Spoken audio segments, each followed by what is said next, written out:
Setelah kita kupas ke semuanya, ada pertanyaan yang terakhir, ini pamungkas dari Bapak Jenderal, Ketua PAD Provinsi.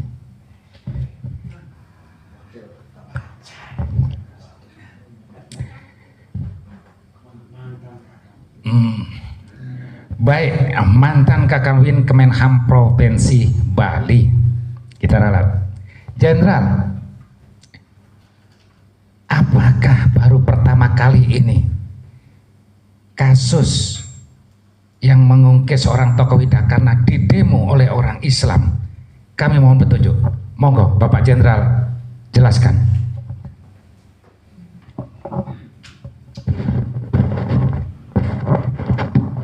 Baik, terima kasih atas pertanyaannya.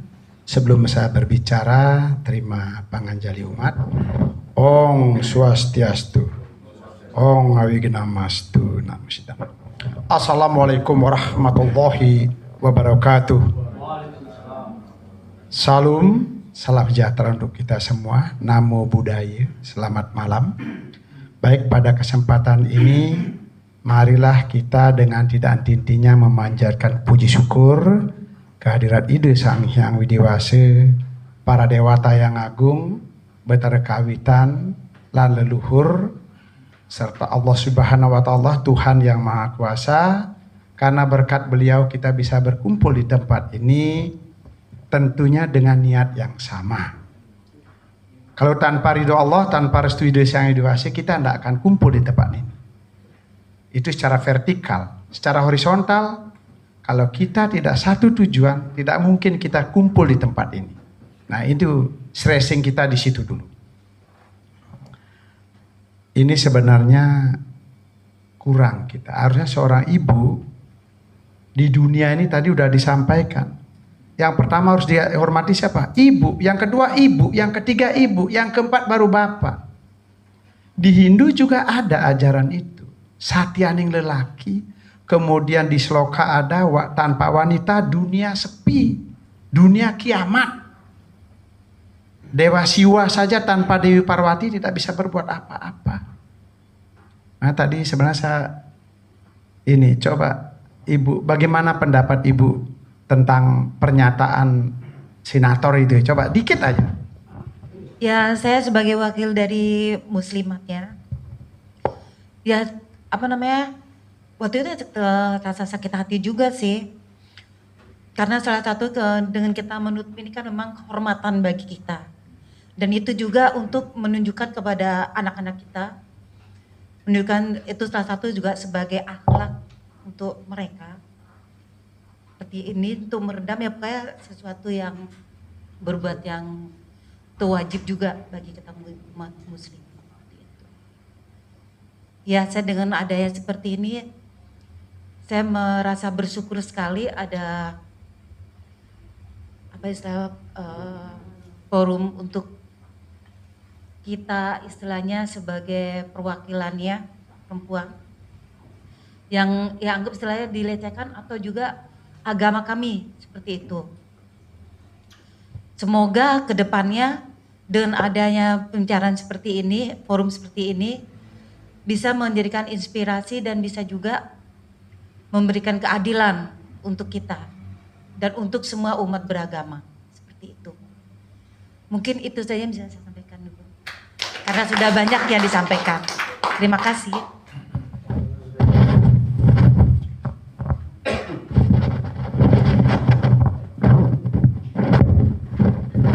Baik, terima kasih. Karena saya terbiasa setiap ada acara apapun bisa dilihat di medsos, ada seorang ibu, ini pasti saya utamakan ibu dulu bicara, baru saya. Karena saya sadar, kita sadar laki-laki tidak punya kekuatan apa-apa, nggak jadi apa-apa tanpa wanita itu. Habis kita. Tetapi jangan bilang benar dulu.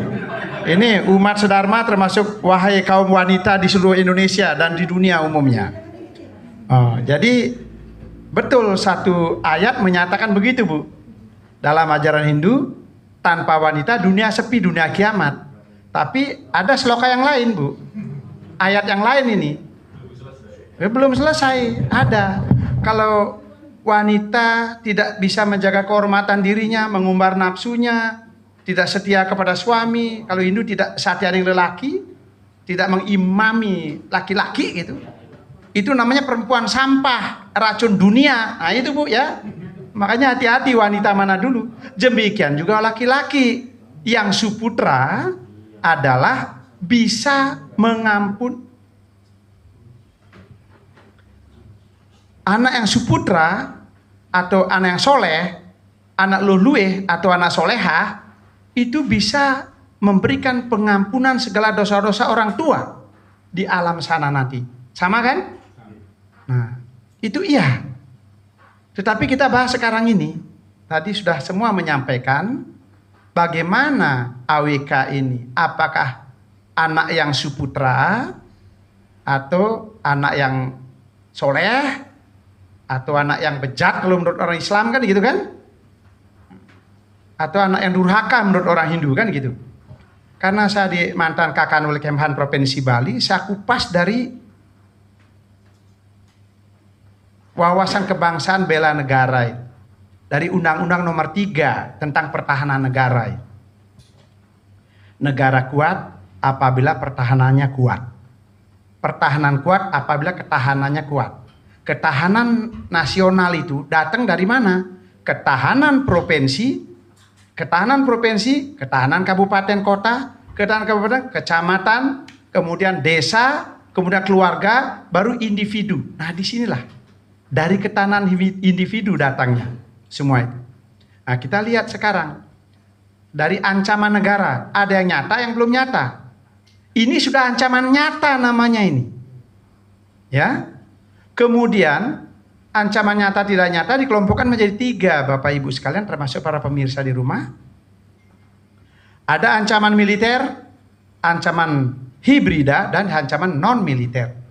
Kalau ancaman militer itu ancaman karena negara kita ada konflik dengan negara luar. Sehingga militer kita yang bertempur.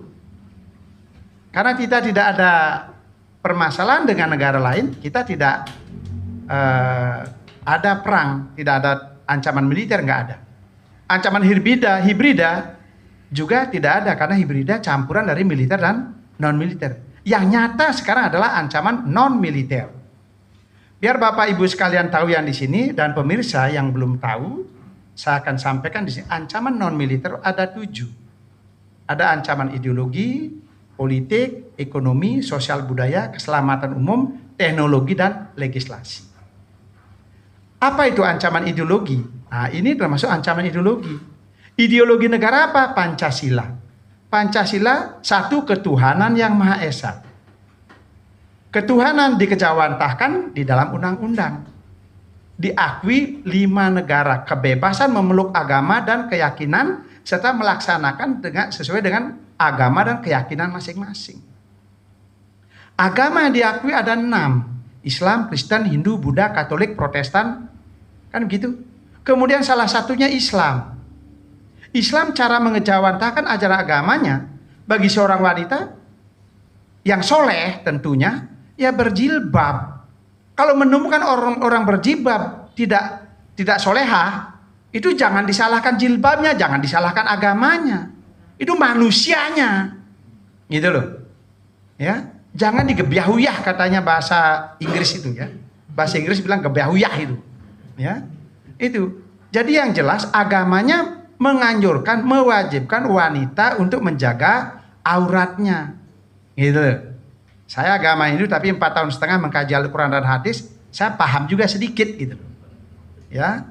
Kalau salah ya mohon maaf ini. Tapi saya biasa juga berbicara depan tokoh-tokoh muslim. Gitu. Kalau sudah dia melaksanakan kewajiban berjilbab, manusia itu termasuk tulisan bisa dari besar ke kecil, kecil ke besar. Perbuatan juga bisa dari luar ke dalam, dalam dari luar. Kalau yang berjilbab minimal dia sudah ada niat untuk meyakini ajaran agamanya, melaksanakan ajaran agama Islam dari luar ke dalam dia. Dari luar berjilbab dulu, dengan berjilbab dia akan mau bicara pun berpikir. Orang mau menggoda pun pasti akan berpikir. Ini minimal orang sudah mau menjadi orang solehah, kan begitu ya? Begitu. Kalau orang niatnya untuk menjadi orang soleha, menjadi orang Islam, terus dihina oleh orang yang bukan Islam, ya wajar ibu tadi marah, wajar juga yang lain marah tadi. Saya pun marah. Kenapa? Di dalam ajaran agama Hindu tidak ada mengajarkan itu. Ya, ini di ajaran agama Hindu mengajar trikaya parisuda. Pikiran yang baik dan benar, ucapan yang baik dan perbuatan yang baik dan benar. Itu berarti ucapan menyinggung orang lain, berarti itu sudah melanggar ajaran agama Hindu Dharma. Yang selanjutnya ahimsa, tidak boleh menyakiti apalagi membunuh. Ucapan itu tadi udah disampaikan, menyakiti hati wanita, menyakiti hati orang Islam, kan gitu kan? Berarti dia sudah melanggar himsa karma. Dia melaksanakan pekerjaan himsa karma, menyakiti hati orang lain. Berarti melanggar ajaran agama Hindu. Tadi udah dijelaskan oleh tokoh agama Hindu tadi yang bidang agama ini dan budaya, bahwa dia itu bukan Hindu. Kalau dia Hindu nggak mungkin begitu, Bapak Ibu sekalian ya. Karena dia itu adalah sampradaya asing. Dia Bhakta Hari Krishna. Dan Hari Krishna ini mempengaruhi orang Islam, Kristen, Hindu, Buddha, Katolik. Saya bukan memprovokasi. Mohon maaf umat sedharma atau umat yang ada di seluruh Nusantara. Saya bukan memprovokasi. Lihat faktanya di medsos. Orang Islam berjilbab pun diajak. Apa sebagai tokoh Islam dia rela umatnya begitu. Dan saya ditelepon oleh seorang ibu profesor Islam. Pak Ketut katanya, ini kenapa saudara saya ada ikut pendeta Hindu kok jadi aneh-aneh ini? Saya bilang, tolong kirim videonya ke saya, kirim fotonya ke saya. Dikirim ke saya balik, Pak, Ibu Prof, itu bukan Hindu, bukan pendeta Hindu. Itu Hari Krishna. Yang satunya Sai Baba. Bukan ajaran Hindu itu, saya bilang. Nah, dia memang ajarannya dia tuh memang menjelek-jelekan ajaran agama Islam, Kristen, Hindu, Buddha, Katolik, gitu loh. Supaya orang itu merasa dirinya salah, merasa ajarannya jelek, ajaran dia paling benar agar orang itu ikut dia. Itulah tadi dibilang ancaman transnasional itu. Gitu. Baik Jenderal, ada pertanyaan tadi Jenderal. Apakah pernah tokoh DPD ini selama ada di Bali kejadian di demo oleh orang Muslim? Itu pertanyaan yang basi. Itu lihat aja di medsos. Sudah banyak sekali sering didemo oleh umat Hindu sendiri. Kalau Islam saya nggak tahu, tapi saya pernah lihat juga ikut demo ini kepada orang itu gitu loh. Iya. Tetapi umat sedharma dan anak bangsa sekalian, karena saya melihat secara cukup nasional ini, kalau dia sekarang masih lepas dari jeratan hukum, ya jangan sakit hati kita semua. Ajaran Hindu mengenal adanya hukum karma pala. Ya, mengenal adanya reinkarnasi. Itu karma pala ada 4, prarabdha, sancita, kriyamana dan prarabdha karma pala. Jadi mungkin dia karma masa lalunya bagus, sehingga sekarang ini mau diapain pun dia tetap aja menang gitu loh. Atau bahasa kasar, dulu dia nabungnya banyak, duitnya oke banget, ya kaya raya dia. Sekarang biar males bagaimana, biar dicuri orang, biar dia umbar-umbar uangnya belum habis, dia masih tetap bisa makan, biar masih tetap enak gitu. Sama dengan itu ilustrasinya ya. Nah, mudah-mudahan dengan semua kita ini nanti memohon kepada Yang Maha Kuasa agar dipetunjuk yang benar, termasuk aparatur negara ini semua dari pusat sampai di daerah dibuka hati dan pikirannya, sehingga aparatur itu bisa melihat kebenaran yang benar, gitu loh. Apa aparat itu bisa salah? Bisa, banyak aparat masuk bui, betul nggak? Gitu loh. Pendeta apa semua benar? Pendeta kalau di Bali dan Pranda Bake ada juga yang masuk bui itu. Islam ada juga yang kiai yang nggak betul nggak? Jangan ngomong Islamnya. The man behind the job, the man behind the religious, the man behind the organization, the man behind the uniform. Boleh aja pakaian ustadz, pakaian pemangku, pakaian pendeta. Kalau kelakuannya bejat ya tetap aja bejat kan, betul nggak? Malah lebih parah. Apalagi seorang senator yang mestinya dia sebagai tokoh mestinya bisa mencerminkan sikap tingkah lakunya berbangsa bernegara. Yang ketiga, tadi ketuhanan udah kena ya. Sekarang langsung ketiga saja lah. Persatuan Indonesia. Itu kira-kira kata-katanya mempersatukan atau mencerai-berai? Itu aja sederhananya. Ya, umat Dharma. Jadi ucapan mereka orang itu berarti udah melanggar Pancasila, juga sila ketiga, tadi sila pertama sudah. Ya, ketuhanan yang maha esa sudah dilanggar. Ya, ketiga persatuan juga dilanggar. Yang keempat, musyawarah mufakat juga dilanggar. Kalau dia merasa dirinya hebat, pintar, punya kewenangan, memang itu kewenangan dia, mestinya dia komunikasi sama pimpinan di sana. Lihat peraturan yang ada di sini. Kalau dia ormas, lihat ada ART-nya. Agama, tanya tokoh agamanya, benar nggak begini? Lihat gubernur, ada nggak aturan perda itu melarang itu? Kan begitu harusnya. Itu musyawarah. Itu Pancasila. Jadi dia sudah melanggar juga sila keempat. Tidak musyawarah, merasa paling hebat, paling pinter. Karena selama ini sering terbebas dari jeratan hukum. Ya mudah-mudahan di desa yang biasa inilah saatnya gitu kan. Yang kelima, keadilan sosial. Adil nggak dia itu? Ngomong dia Pancasila. Dia nggak adil, meremehkan wanita, meremehkan agama Islam. Padahal di Bali tidak ada mempermasalahkan. Mohon maaf, Bapak Ibu sekalian, khususnya saudara saya yang ada di tokoh-tokoh Islam, Kiai Haji, Ustadz yang ada di Banyuwangi. Saya 5 bulan kemarin di Banyuwangi. Saya diterima kok. Ada 1000 orang umat tuh melaksanakan doa bersama. Kiai bicara, Ketut Budi Astawa orang Hindu bicara juga di situ dan didengar, diterima juga. Kenapa? Karena kita berbicara tentang Pancasila, berbangsa bernegara, begitu. Nggak ada yang nentang itu.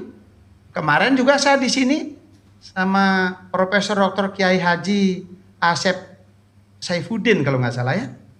Beliau bicara, seorang Letnan Jenderal kebetulan Muslim bicara. Saya, Brigadir Jenderal, orang Hindu bicara juga.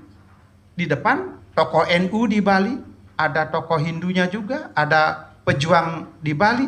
Tapi enak aja semua. Siapapun di antara kita, walaupun orang Islam, dia ngomong Islam depan orang Hindu, depan agama lain, pasti adem ayem. Karena Islam itu rahmatan lil alamin, kalau betul-betul dia menyampaikan Islam yang benar. Orang Hindu juga sama.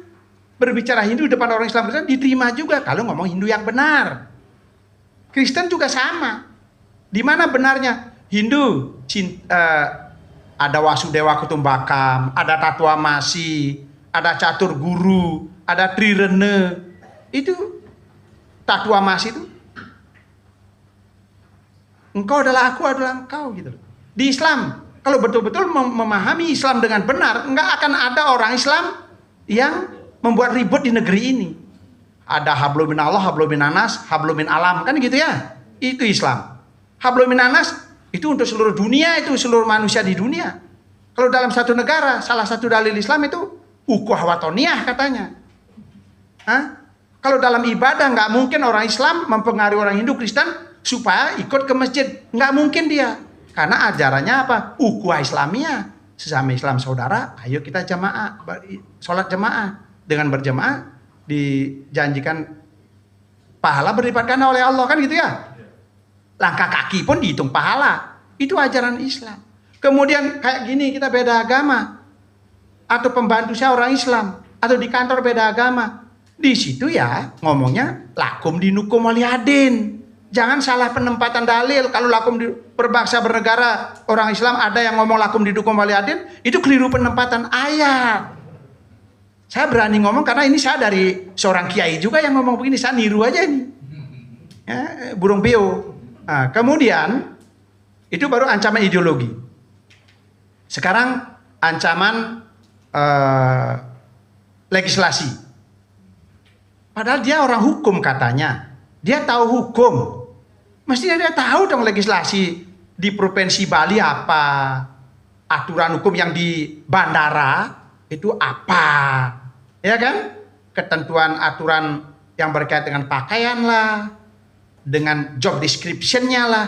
Karena kebetulan saja dia orang Islam yang belajar ingin untuk taat kepada ajaran Islam, ingin menjadi wanita yang solehah, sehingga menggunakan jilbab dalam bekerja karena tidak ada larangan untuk itu. Dipakailah itu cover untuk dia biar laki-laki tidak menggoda dia, kan begitu sebenarnya.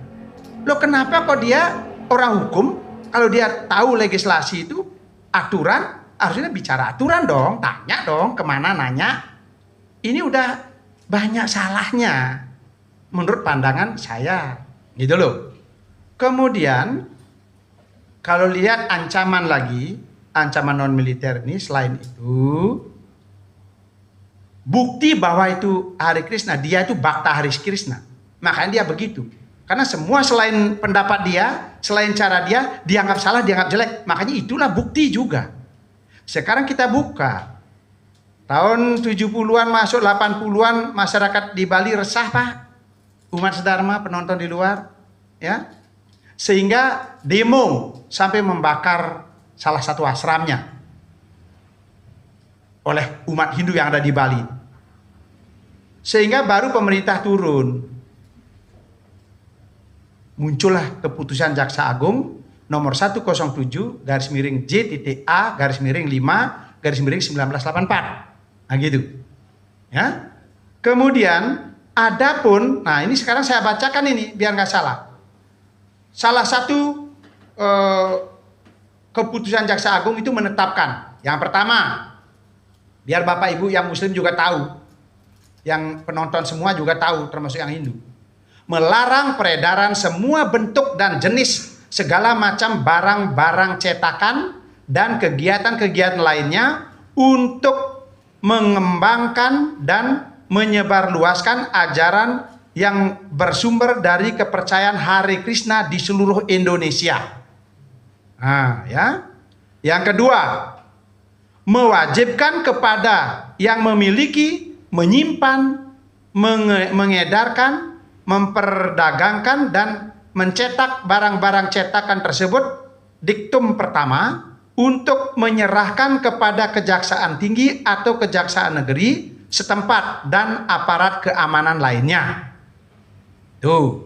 Yang ketiga, mewajibkan kepada kejaksaan, kepolisian atau alat-alat negara lainnya yang mempunyai wewenang memelihara ketertiban umum untuk melakukan penyitaan atas barang-barang cetakan serta menghentikan semua kegiatan tersebut pada diktum pertama.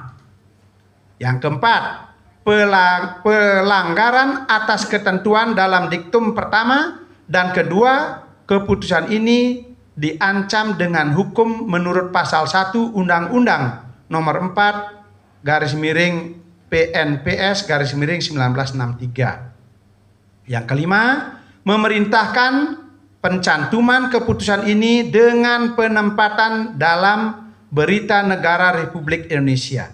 Selanjutnya, keputusan ini mulai berlaku sejak ditetapkan. Sampai detik ini belum dicabut, Bapak Ibu sekalian dan penonton dimanapun berada. Yang selanjutnya tentang Sai Baba juga sudah ada pelarangannya, pencabutan dari Dirjen Bimasindu, dari Pangdam 6 Tanjung Pura, dari Pangdam 9, sudah ada juga itu pelarangannya. Nah gitu, tahun 1994 gitu. Jenderal, kan sudah jelas itu Jenderal. Makanya kita di sini mohon pencerahan, sudah ada lembaran dilembarkan oleh negara tahun 84 sudah jelas. Ini pertanyaan media, Jenderal. Akhir-akhir ini ya seorang Widakarna ya dikait-kaitkan dengan Sampradaya, padahal pada saat itu undang-undangnya sudah jelas, peraturannya sudah jelas ya. Bagaimana langkah PHDI agar hal ini ke depannya, aturan apa pendorongan ya untuk menyelesaikan masalah ini? Monggo Jenderal. Baik, terima kasih. Sebelum saya menjawab itu, tentunya biar nggak ujuk-ujuk, biar mengalir gitu ya. Kenapa kok sudah ada larang kok bisa hidup lagi? Dulu udah mati Pak, udah nggak ada. potong cerita, begitu tahun 98 reformasi, almarhum Bapak Gus Dur jadi presiden, membuka keran kebebasan. Disitulah dia menggunakan peluang itu secara perlahan-lahan. Nah, ini NU nih yang dipakai ini. Padahal yang dimaksud oleh Pak Gus Dur adalah kebebasan sesuai dengan peraturan perundang-undangan yang berlaku di NKRI. Wong presiden aja, beliau jadi presiden, dalam peraturannya bunyi apa dalam undang-undang? Presiden memiliki kewenangan yang tidak tak terbatas. Artinya presiden aja masih ada batasannya. Gitu loh, nggak boleh sewenang-wenang, itu maksudnya. Tetapi kelompok ini menggunakan peluang bahasa kebebasan untuk maju. Cerdiknya dia, cerdasnya dia, liciknya dia, yang direkrut adalah aparat yang kurang memahami terhadap ajaran agama Hindu yang benar, yang belum tahu. Karena umat Hindu, khususnya orang Bali, memang cara meyakini agama itu ada 3. Agama permana, anumana permana, pratyaksa permana. Dengan jalan, jenana marga, bakti marga, karma marga, raja yoga marga. Sedangkan kelompok itu, dia jenana marga ilmu pengetahuan, pakai otak, panca indera dia. Sedangkan Hindu di Bali ada lindu lelakon yang dikerjakan, spirit, keyakinan dengan panca indera. Itu bedanya. Makanya orang Bali itu adalah mengimplementasikan ajaran agama itu dalam kehidupan sehari-hari, bukan dihafal-hafal. Sedangkan dia menghafal. Memang dia kalau anak kecil aja, saya bilang, bisa baca kitab suci, Weda, baca, duluan dia hafal. Mungkin sebulan dibaca udah hafal ya. Apakah dia terus implementasi kehidupan beragama udah benar dia? Belum tentu.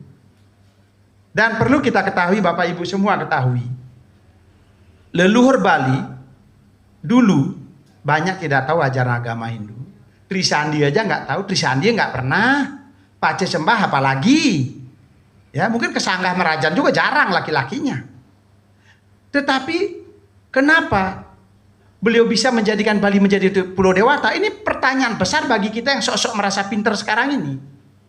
Karena leluhur Bali dulu itu berpikir yang baik dan benar kepada siapa saja, kapan saja. Ngucap yang baik dan benar kepada siapa saja, kapan saja. Berbuat yang baik dan benar kepada siapa saja, kapan saja. Inilah penyebab. Dan Bapak Ibu pemirsa semua perlu ketahui bahwa semua upacara upakara, puja mantra, atau upawasa dikerjakan semua dalam rangka merebut yang ketiga ini, Trikaya Parisuda namanya. Kalau orang sudah Trikaya Parisudanya bagus, tidak penting lagi ajaran agama itu. Kitab suci itu nggak perlu lagi. Karena kitab suci itu tuntunan untuk membuat manusia pikiran baik, ucapan baik, perbuatan baik. Kalau dia itu, kalau di Islam juga saya temukan loh, ada tingkatan syariat, tarekat, hakikat, ma'rifat. Kalau orang tingkat ma'rifat, kitab suci itu jauh dari beliau, nggak usah baca pun beliau udah tahu. Lampah beliau, lakon beliau sudah mencerminkan kitab suci gitu loh. Sama kita juga di Hindu sama. Kalau di Hindu ada 4 juga tingkatan. Mereka ada tingkatan pengetahuannya, tingkatan Buddha, tingkatan leluhur, tingkatan dewa, tingkatan Tuhan. Sama 4 tingkatan. Kalau sudah tingkatan keempat, tingkat ketiga saja udah tidak ada bedanya antara semua agama. Tidak ada batasan. Kalau orang syariat pasti ribut, merasa paling benar, menyalah-nyalahkan yang lain. Di Hindu juga bersama, tingkatan Buddha pasti merasa paling benar, mengatakan yang lain salah gitu loh. Nah ini Bapak Ibu umat Dharma, pertanyaannya tadi, kenapa kok tidak ditangani kan gitu ya? Padahal udah jelas ini, karena dia udah melalui itu. Kenapa? Banyak pejabat DPD, DPR, pejabat pemerintah, gubernur, kemudian akademisi, termasuk Dirjen Bimas Hindu, itu Bhakta Hare Krishna. Gitu loh. Dialah sehingga semua kampus masuklah ajaran, semua kampus sekolah masuklah ajaran itu ke sana. Gitu loh Pak. Orang yang tidak tahu ajaran itu yang dia tahu, itu yang dia yakini, itu yang dianggap paling benar. banyak dipengaruhi. Saya contohkan kenapa ancaman transnasional. Karena induknya di luar negeri, kok dia ngatur di negara kita? Mana? Ada sekolah-sekolahnya. Kalau dia sekolah internasional beda harusnya pajaknya, beda aturannya. Karena dia ngaku ini Hindu, akhirnya dia merugikan negara juga larinya itu. Ya mudah-mudahan nanti Dirjen Bimas Hindu yang ini sekarang, Dirjen Bimas Islam, Dirjen Bimas Kristen, Buddha menyadari ancaman ini. Sehingga semua juga bergayung kayak kita ini. Masa kita yang di bawah-bawah gini bisa menyatukan visi misi persepsi tentang kebenaran itu? Masa beliau yang sudah kawakan tahu kebenaran sesuai dengan agama masing-masing tidak mau melangkahkan gitu? Padahal ada kewenangan di beliau. Tadi, kenapa kok beliau ini? Bagaimana PHDI ke depan? Nah ini tadi udah dijelasin sama Jong Suryanom. PHDI ini yang lama itu sudah dikuasai oleh kelompok sampradaya asing, Hare Krishna maupun Sai Baba. Sudah Pak? Pada Mahasabha Pak, biasanya Mahasabha PHDI miliknya Sulinggih pendeta. Kalau beliau pendeta itu rapat Pak, Mahasabha atau Rakernas, nggak pernah ada ribut Pak. Karena dia pakai spirit, hati, jiwa. Gitu loh. Karena tingkatannya di situ. Tapi bagaimana ini? Parisade yang kemarin yang dipimpin oleh Pak WBT itu sarangnya sampradaya Pak. Itulah di situ Sulinggih yang ada di Bali ini dia ngomong keras sampai tuding-tuding sampai ya jelas lah karena pendeta Hindu yang asli ini ya tidak mau namanya ujarale. Makanya keluar memang itu yang diharap sengaja buat agar Sulinggih Bali ini keluar semua. Agar Sulinggih ya dia menguasai betul dapatlah dia gitu loh Pak. Hukum karma berjalan Pak. Karena sudah sedemikian besar. Jadi ada 34 waktu itu masih 34 provinsi Pak. 34 parisade provinsi. Dari 34 ada 28 parisade provinsi. Berbicara lesan nggak diterima oleh ketua parisade pusatnya. Kemudian pakai surat terbuka karena sah surat terbuka karena zaman COVID. Kan gitu kan? Nggak ditanggapi Pak. Surat tertulis ratusan surat tertulis tidak juga ditanggapi Pak. Makanya dari 27 parisade provinsi mengadakan rapat di Samuan 3 di Bali. Membahas masalah bagaimana Mahasabha tadi membahas hasil Persamuan Agung. Karena di Persamuan Agung yang dibahas tidak sesuai dengan ADART juga yang dibahas saat itu. Gitu loh. Sehingga di sini melaksanakan namanya Mahasabha luar biasa. Sesuai dengan ADART ini sah.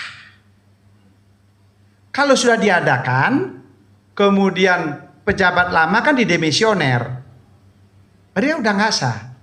Kemudian begitu habis masa jabatannya Pak, kelompok WBT mengadakan lagi Mahasabha. Dia merasa sah karena diadili oleh presiden, oleh wakil presiden penutupan, kemudian punya AHU. Akhirnya parisade hasil Mahasabha luar biasa ini mengenamakan diri PHDI pemurnian, menuntutlah itu harusnya dia nuntut. Begitu selesai Mahasabha luar biasa, udah sekian bulan lamanya harusnya dia kalau nggak terima nuntut dong. Nggak nuntut, berarti kan sah ini. MLB ini sah secara hukum nasional. Kan begitu. Kan dia nggak nuntut kok, sama dengan kalau membuat akte tanah diumumkan dulu ya 3 bulan, habis nggak ada yang mempermasalahkan, salah dikeluarkanlah itu gitu loh. Ini sama, itu loh Pak. Kemudian karena dia membuat lagi udah nggak sah, nggak punya kewenangan, udah habis masa jabatan membuat, makanya parisade pemurnian yang sah ini menuntut dia Pak, dilaporkan ke, karena kita tahu negara hukum, kita ke hukum Pak, PN Jakarta Barat. PN Jakarta Barat maunya kita musyawarah lah. Ketua Haji Dunia, Ketua PHDI pemurnian ini, bintang 4, tamat akabrinya Adi Makayasa nomor 1 di Indonesia ini, beliau. Dan beliau ide bagus lagi kan. Beliau nggak sombong, mau 3 kali datang Pak. Tapi kelompok yang seberang itu nggak mau datang. Kenapa? Karena udah kena doktrin. Jadilah butuh bongol. Kalau berbeda, nggak usah dilihat, beda suaranya nggak usah didengar. Itu doktrin dia, dibuat butuh bongol. Karena dia biar dia ngomong harus didengar orang, dia gerak harus ditiru orang. Itulah, itu. Nah itu. Ada lagi pertanyaan publik ini, Jenderal. Ada keterkaitan Widakarma dengan Sampradaya atas kejadian viral yang dilaporkan oleh umat Muslim atas dugaan penistaan dan penodaan agama. Apa langkah PADI terhadap laporan tersebut? Oke, terima kasih.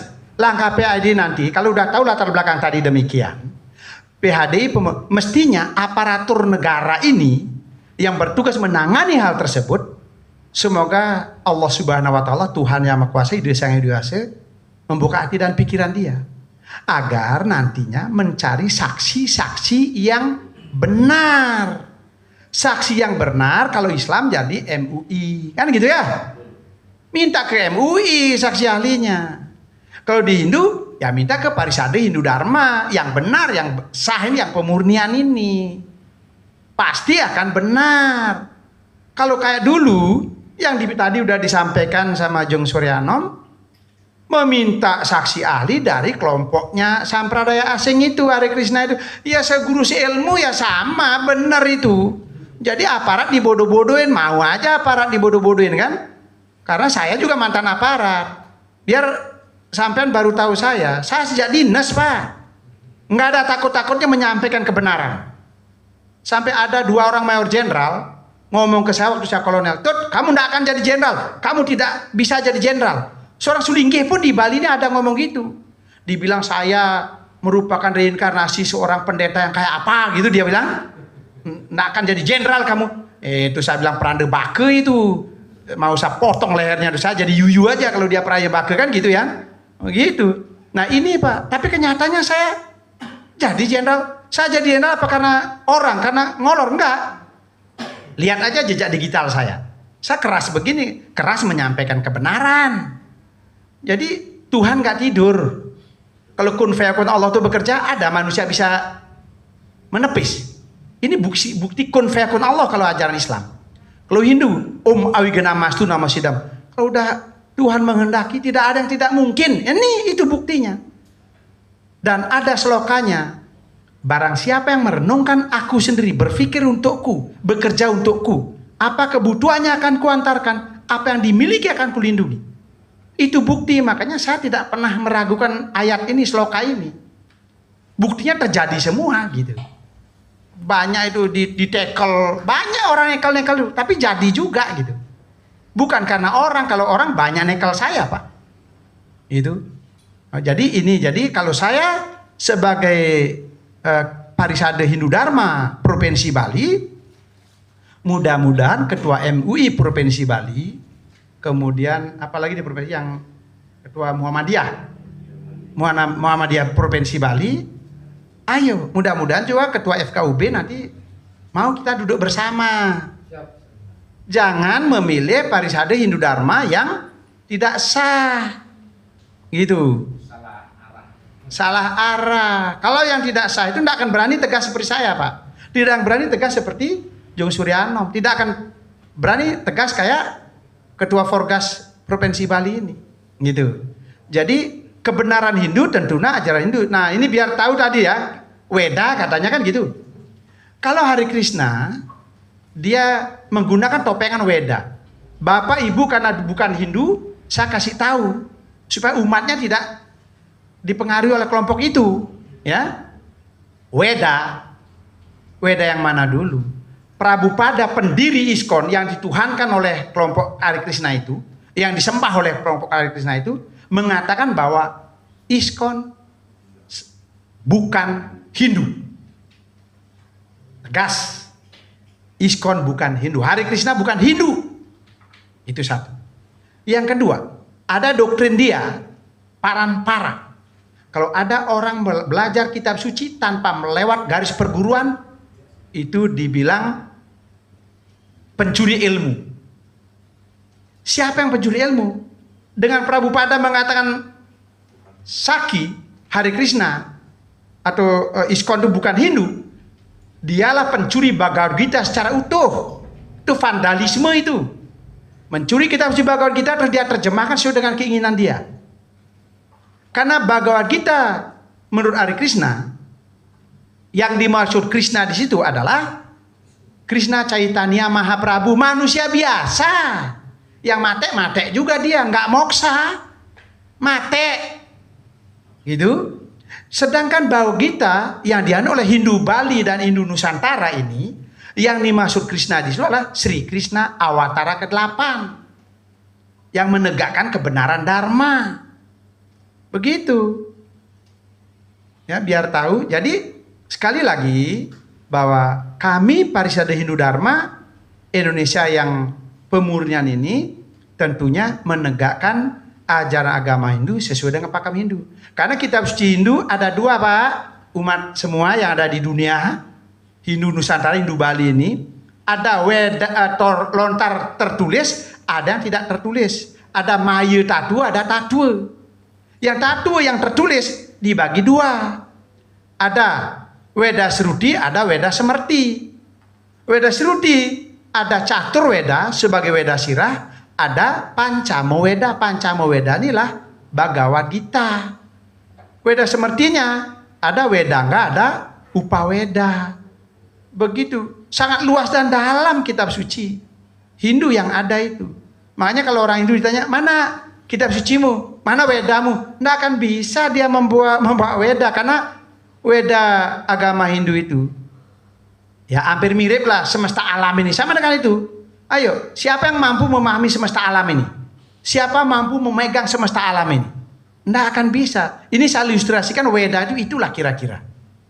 Nah itu, jadi makanya nanti ke depan Pak, sekali lagi saya tegaskan, saya garis bawah ke depan, mudah-mudahan ke depan Bapak yang dari Muslim ini, yang sudah melaporkan diri ke aparatur negara, nanti minta saksi ke Parisade Hindu Dharma Pemurnian.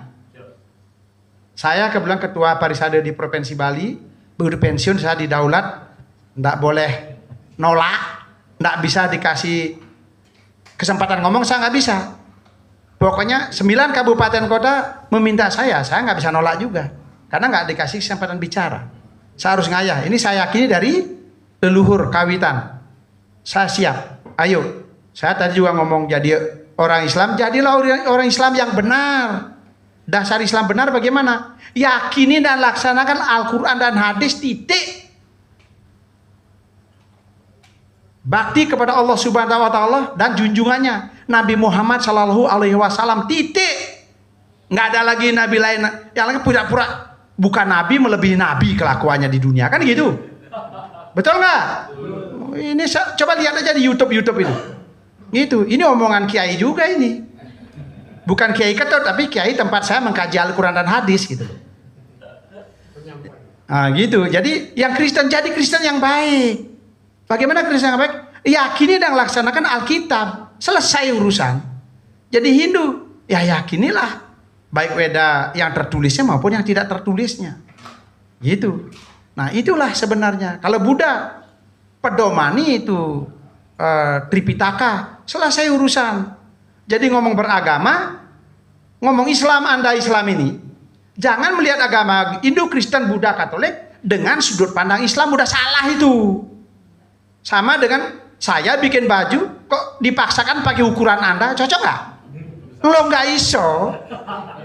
Kalau membuat baju pakai ukuran masing-masing, betul nggak? Sederhana kan? Tapi mudah dipahami. Orang Islam pakai ukuran Islam, ajaran Islam. Hindu, Kristen, kalau begitu. Iya, itu semua kalau ada apa-apa. Ya kalau saya, kalau nanti Bapak Ibu yang Muslim ini ngajukan tuntutan, toh juga tidak digubris, supaya nggak sakit hati, supaya nggak marah, supaya nggak dosa. Tahu dalil Islam apa? Inna lillahi wa inna ilaihi rajiun. Selesai. Semua dari Allah kembalikan kepada Allah. Selesai, titik itu. Jelas ini. Kembalikan kepada Allah. Kodok kodar nanti Allah yang nentukan. Allah nggak tidur. Tunggu waktu. Hukum karma pala. Itu. Nggak usah ragu-ragu, nggak usah takut. Jadi dalam rangka menyampaikan kebenaran, ayo saya siap 24 jam. Tapi kalau ketidakbenaran, saya lipat-lipat kamu nanti. Kan gitu. Yang benar, ayo kita sama-sama. Yang nggak benar, ayo sama-sama juga belajar untuk mengurangi ketidakbenaran itu. Mari kita buat Indonesia 2024, Indonesia Emas, diawali dari Pulau Dewata, Pulau Bali. Begitu, Pulau Bali yang selama ini kita rukun, tentram, damai. Udah jelas-jelas di sini orang Bali itu ngakui nyame Islam, nyame Kristen. Kok aneh-aneh? Tapi yang kadang-kadang ada juga ngaku Islam, KTP-nya datang ke Bali dengan niat lain, betul nggak? Ngebom, itu bukan Islam, itu manusianya gitu. Makanya jadi orang Islam jangan juga kayak buta asal bela. Oh kita sama Islam, itu termasuk Islam yang tingkat syariat aja itu, ya kan? Islam tingkatkan syariat menjadi tarekat, tarekat menjadi hakikat, hakikat menjadi ma'rifat. Enak kita. Nggak ada masalah hidup di dunia ini. Tapi bertahan terus syariat, egonya, sombongnya, angkonya, ya udah selesai dunia ini, hancur kita di Bali ini. Betul nggak? Sepakat ini? Kira-kira itu masih ada lagi yang mau ditanyakan, silakan. Sudah cukup Jenderal. Kalau cukup, saya akhiri. Billahi taufiq wal hidayah. Wassalamualaikum warahmatullahi wabarakatuh. Waalaikumsalam. Om Santi, Santi, Santi. Oh. Demikian hasil daripada sedikit acara ya yang mengulas masih hangatnya. Oh, monggo Pak Anom. Monggo. Silakan Bapak Anom. Karena untuk mengaitkan dengan jadi tadi Pak Brigjen ini luar biasa ini. Jadi semua sudah dijelaskan. Kemudian tadi saya juga menjelaskan. Nah, saya menyimpulkan apa yang tadi saya jelaskan sehingga menjadi hal yang real di dalam pertemuan ini. Pertama, jelas Wedekarne itu bukan Hindu Dharma. Itu di tataran beragama dia jelas tidak Hindu Dharma. Jadi apa yang dilakukan Wedekarne itu bukan representatif Hindu Dharma. Jadi rekan-rekan Muslim seperti tadi yang dibicarakan oleh Pak Brigjen, kita memandang pengebom itu bukan Islam. Nah, kita harapkan jadi rekan-rekan dari ini juga memandangnya, jangan memandang bahwa karena KTP-nya dia Hindu Dharma, wah ini Hindu Dharma mengajarkan yang tidak benar. Jangan. Jadi itu intinya ya. Jadi dia bukan representatif Hindu Dharma. Apalagi Wedekarne. Jadi dia adalah jelas seorang sampradaya. Nah, tadi juga sudah dijelaskan. Nah, jadi saya meinikan. Jadi Hindu Dharma Indonesia itu tidak pernah menyebarkan ajarannya, dalam arti menyebarkan untuk mencari pengikut. Karena agama ini tadi sudah dijelaskan, ini agama batin. Jadi apa? Untuk meningkatkan moralitas. Jadi untuk meningkatkan moralitas manusia. Jadi sehingga tidak mencari pengikut, tapi meningkatkan moralitas. Nah, siapapun boleh ini. Jadi dari Islam silakan. Karena apa? Untuk peningkatan moralitas kan. Jadi tidak untuk menjadi Hindu Dharma. Itu tidak akan pernah mencari pengikut dalam hari ini. Nah, sehingga jalan yang dipakai Wedekarna ini adalah karena dia kelompok dari Sampradaya, dari Hare Krishna. Dia itu bertugas untuk mencari pengikut, membesarkan organisasinya, membesarkan kuantitas dari organisasinya. Nah, kalau Hindu Dharma kualitas yang dicari. Jadi, dan ini terjadi di dalam Hindu Dharma ini. Jadi banyak orang-orang yang katakanlah berkiblat kepada Hare Krishna karena dia itu organisasi dunia dan punya banyak pengikut banyak. Nah, sehingga Hindu Bali ini tidak ada artinya. Karena apa? Karena di India itu penganut Hindu itu sekian bilion. Jadi kalau Hindu Bali ini tidak mau mengikuti India, ya ini tidak ada artinya, itu keliru. Jadi kita Hindu Dharma Indonesia ini tidak akan pernah mengikuti yang tidak benar gitu. Jadi kita bukan mencari kualitas, bukan kuantitas, kita mencari kualitas. Dan ini salah satu yang pernah dilakukan atau diajarkan oleh Maharsi Dangyang Dwijendra.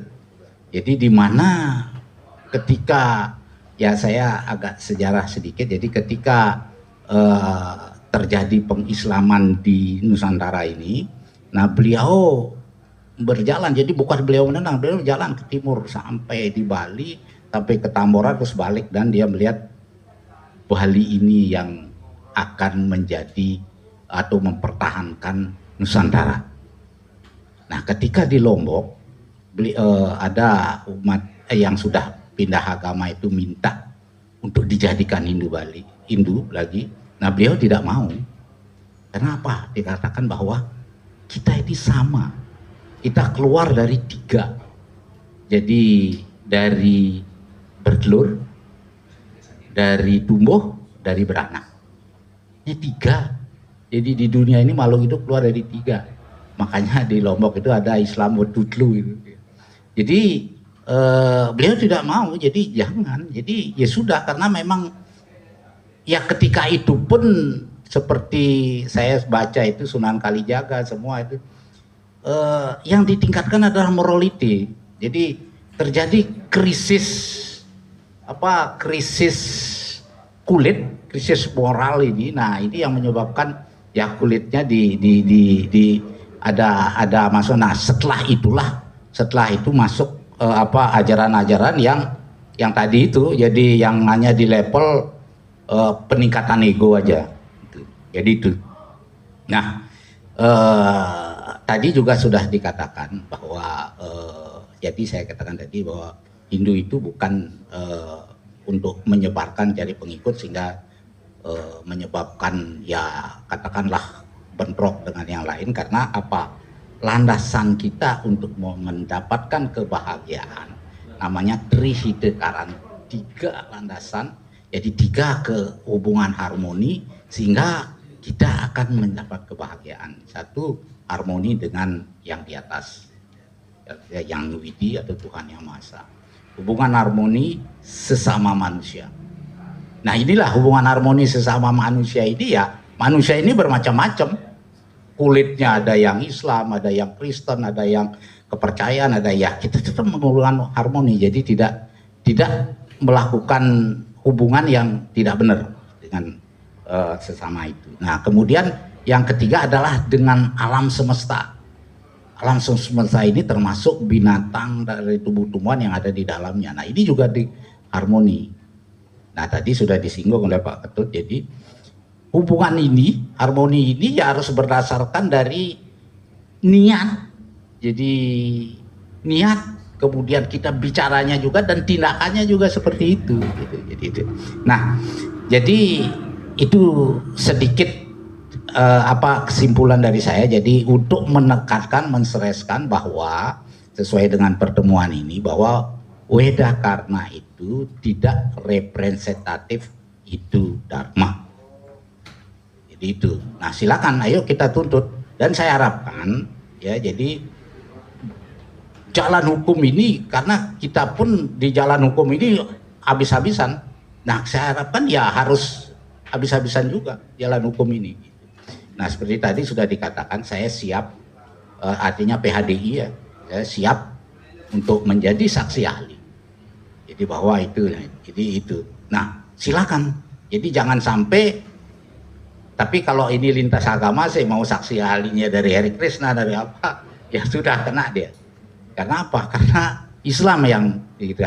Kalau di Hindu yang tadi seperti saya katakan tadi, karena ini masih gamang semua, jadi sehingga saksi ahlinya dari Hare Krishna ya dia sebutkan dari ayat-ayat yang ada di Hare Krishna, sehingga membenarkan tindakannya dia gitu dengan dalil keberagaman. Ini yang keliru sekali ini.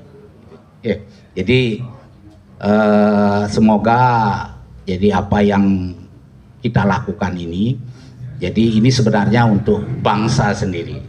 Jadi karena dia salah satu adalah warrior yang sebenarnya tadi intervensi atau invasi non militer itu. Gitu. Oke, terima kasih.